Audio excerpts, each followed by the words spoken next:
The way to a man's heart is through caldereta. My lola's caldereta to be exact. Napaka-metikuloso kasi ni Lola sa pagluluto ng caldereta. Naka-marinate yung meat for 24 hours sa special mix niya ng suka, toyo, bawang, at peppercorn. Dahan-dahan ang pagpapakulo, minsan inaabot din ng ilang oras. Kaya naman sobrang sarap, sobrang malasa at malambot ang meat nito.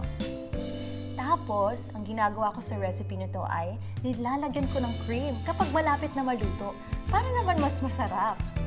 Actually, sa recipe na to nagsimula ang love story ng grandparents ko. Ang kwento kasi, isang Pasko, dumalaw daw si Lolo sa bahay nung medyo bago pa lang sila.